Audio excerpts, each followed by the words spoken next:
राष्ट्रपिता महात्मा गांधी की पुण्यतिथि पर आज लखनऊ में कांग्रेस ने कई कार्यक्रमों का आयोजन किया। अविनाश पांडे ने लखनऊ पहुंचने के बाद सबसे पहले गांधी प्रतिमा पर माल्यार्पण किया और उनके साथ कांग्रेस अध्यक्ष अजय राय सहित कई कद्दावर नेता मौजूद रहे। उन्होंने कहा कि गांधी जी के सिद्धांतों पर ही कांग्रेस चल रही है और कांग्रेस उनके सिद्धांतों का पूरा पालन करती है। इसके बाद कांग्रेस कार्यालय में संगोष्ठी का आयोजन किया गया। संगोष्ठी में प्रदेश प्रभारी अविनाश पांडे ने जहां गांधी जी के सिद्धांतों और विचारों पर चर्चा की, वहीं उन्होंने चुनाव प्रचार को लेकर के भी कहा कि अब समय आ रहा है लोकसभा चुनाव का, कांग्रेस कार्यकर्ता तैयार हो जाएं और प्रचार प्रसार पे में लग जाएं, क्योंकि इंडिया गठबंधन के कांग्रेस जो सीटें मिलेंगी ज्यादा से ज्यादा कांग्रेस कोशिश होगी उससे प्रत्याशी जीतें और लोकसभा में पहुंचे। अब देखना यह है कि कितना प्रत्याशी दमखम दिखा पाते हैं और लोकसभा में कितने प्रत्याशी पहुंचे हैं, ये तो समय बताएगा। लेकिन इतना जरूर है कि कांग्रेस ने आज महात्मा गांधी की श्रद्धांजलि के साथ साथ अपने चुनाव की तैयारियों का भी आगाज कर दिया है। समाजवादी पार्टी ने लोकसभा 2024 की तैयारियों को देखते हुए आज अपनी पहली लिस्ट जारी कर दी। समाजवादी पार्टी अब पहला ऐसा राष्ट्रीय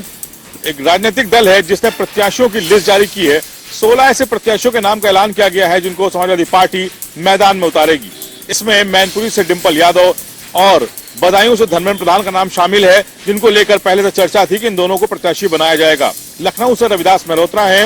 अंबेडकर नगर से लालजी वर्मा है और सबसे ज्यादा जो चौंकाने वाले नाम है इसमें बसपा के जो पिछली बार जिन जगह पर बसपा चुनाव लड़ी थी वहां से भी उम्मीदवार उतारे गए हैं, जिसमें बस्ती है और खीरी है, लखनऊ खासकर। तो ऐसे कई जगहें हैं जहां से बसपा के प्रत्याशी 2019 के लोकसभा चुनाव में जब गठबंधन में समाजवादी पार्टी थी उस समय प्रत्याशी थे, यानी कि बसपा को कहीं ना कहीं इस लिस्ट पे अगर गठबंधन में कोई उनकी गुंजाइश है आने की तो इस पे ऐतराज जरूर होगा कि जहां पर बसपा या तो रनर थी या तो जीती थी, ऐसे सीटों पर समाजवादी पार्टी ने पहले ही प्रत्याशी घोषित करके ये बता दिया है कि उन जगहों पर जहां पर बसपा के साथ उन्होंने चुनाव लड़ा वहां पर समाजवादी पार्टी अपनी दावेदारी पेश कर चुकी है। फिलहाल इस लिस्ट के आने के बाद राजनीतिक गलियारों में इस बात की भी चर्चा तेज हो गई है कि क्या बहुजन समाज पार्टी के लिए समाजवादी पार्टी ने गेट बंद कर दिए हैं, जबकि चर्चा इस बात की भी थी कि कांग्रेस पूरी तरह से चाहती है कि बसपा को इस महागठबंधन में शामिल किया जाए। इस लिस्ट के आने के बाद अब चुनावी तैयारियों में फिलहाल अखिलेश यादव नजर आ रहे हैं। माना यह भी जा रहा है कि इन सीटों का जिनका ऐलान किया गया है यहां पर चुनावी जो रैलियां हैं उसके भी आयोजन जल्द देखने को मिलेंगे। संगम नगरी प्रयागराज में जहां लगातार यातायात पुलिस अपने चेकिंग अभियान चला रही है और साथ ही लोगों का चालान भी हो रहा है और उन्हें हेलमेट और सीट बेल्ट के लिए प्रेरित कर रही, मगर ऑटो चालक इन दिनों खुलेआम पुराने शहर में नियम कानून की धज्जियां उड़ा रहे हैं। चाहे वो पुराने शहर के प्रयागराज जंक्शन से लेकर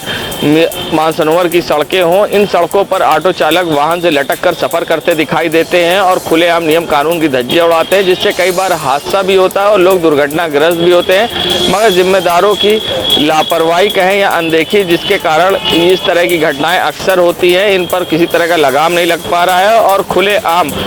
पुलिस को चुनौती देते दिखाई दे रहे हैं ऑटो चालक और खुलेआम यातायात नियमों का उल्लंघन कर रहे हैं। अब देखना होगा इन पर किस तरह की कार्रवाई होती है या फिर इसी तरह से ये यातायात नियमों का उल्लंघन करते रहेंगे, ये तो देखने वाली बात होगी। मगर वाहन से जिस तरह से लटक कर ये सफर करते हैं इससे कभी भी बड़ी दुर्घटना हो सकती है, क्योंकि पुराने शहर की reader road junction Prayagraj junction ये व्यस्त इलाका है और माघ मेले का दौर भी है और ऐसे में यात्रियों का ज्यादा आना जाना होता है और ऐसे में लोग पैदल भी चढ़ते दिखाई देते हैं।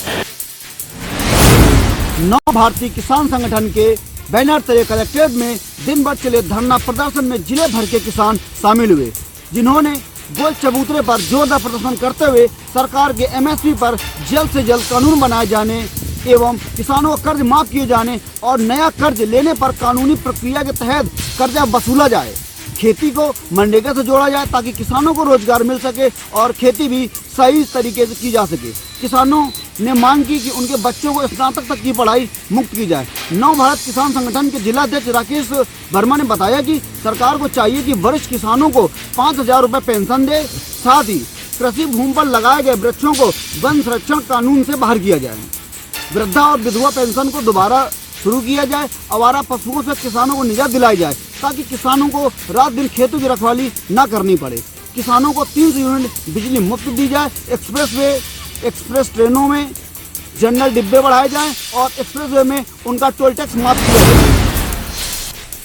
कानपुर देहात पुलिस को मिली बड़ी सफलता। मुखबिर की सूचना पर लगभग 26 लाख रुपए की अवैध अंग्रेजी शराब की बरामद। आपको बता दें पूरा मामला मूसा नगर थाना क्षेत्र के पथार पुलिया के पास का है, जहां पर मुखबिर की सूचना पुलिस को मिली, जिसके बाद पुलिस ने बैरिकेडिंग की और गाजियाबाद से होकर एक अवैध शराब लेकर ट्रक निकल रहा था, जिसको रोका और उसके पास से 301 पेटी अवैध अंग्रेजी शराब निकली। जब पूरे मामले की तफ्तीश की तो उस